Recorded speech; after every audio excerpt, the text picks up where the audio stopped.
This is Amy, the library clerk at RCS Community Library. When I'm not at the library, I work as a nursery associate at one of the local nursery garden centers. And one of the most popular questions in spring is, how do I prune my hydrangea? So I thought I'd do a garden walkabout this morning and show you some of the varieties I have and how you can prune them this time of year. The first will be the oak leaf hydrangea. It's a very easy plant to care for, which means it doesn't need a lot of pruning. If you are going to prune this time of year, what you're going to look for is any kind of dead winter kill on the end of a branch or any leftover flower stem that it didn't get pruned last fall, like these. So that's a little flower, still a flower guy right there, and that is some dead also from a branch. And what you're going to do is you're going to be pruning back to the next pair of live leaf buds. Now this guy doesn't need a lot of pruning, so I'm going to try and find you something that looks like a good example. So right here we have a little bit of a dead. They're very tiny. Those are the leaf buds. So we're going to cut back about a ½ inch to an inch above them, and we're all set to go. So that is the oak leaf. Hydrangea is the big leaf, the macrophylla. This is the kind that people love because they're big round balls. They can be pink or blue. They change color depending on the pH of the soil.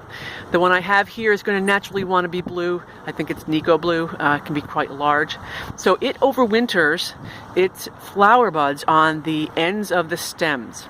The problem here in the Northeast is that we have early killing frosts in the fall, which will kill those buds, potentially.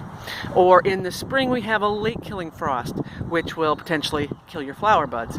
But at this time of year, you're going out and you're going to look to see what's going on, what's at the ends of the tips of those those stems.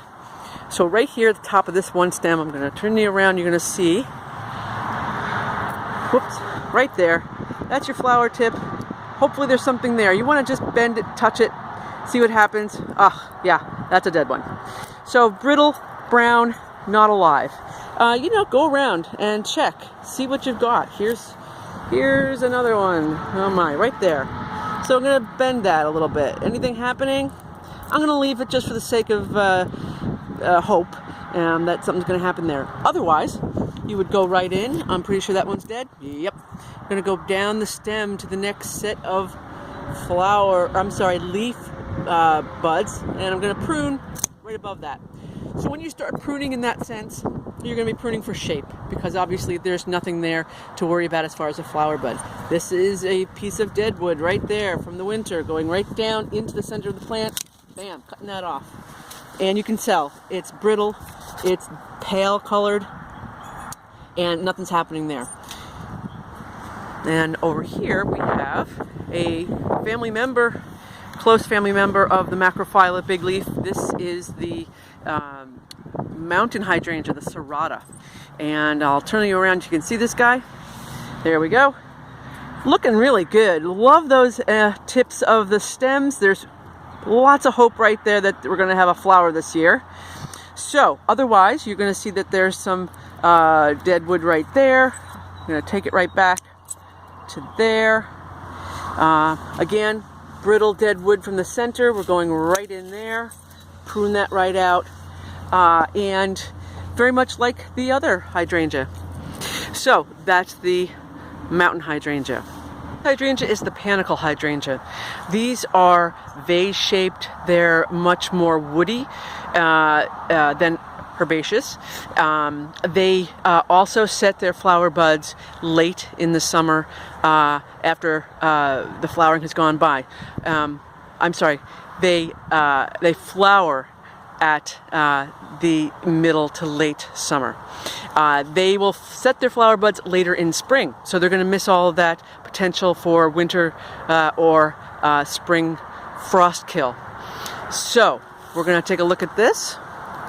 Here are some leftover flowers right there, and we're going to just cut those back right to that next set of leaf buds, right to there. These guys don't need a lot of care. You could prune them right now and shape them. Many people like them to be formal. I tend to like it a little informal, so I just go through and give it a little shape.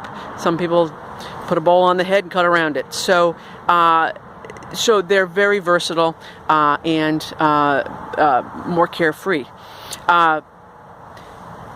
If this goes well, I may do another one. If you have any questions, you can send them to info@RCS Community Library, and I will answer questions Tuesday and Thursdays.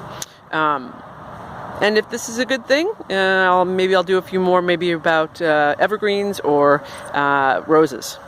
So, happy spring and enjoy the sunshiny day.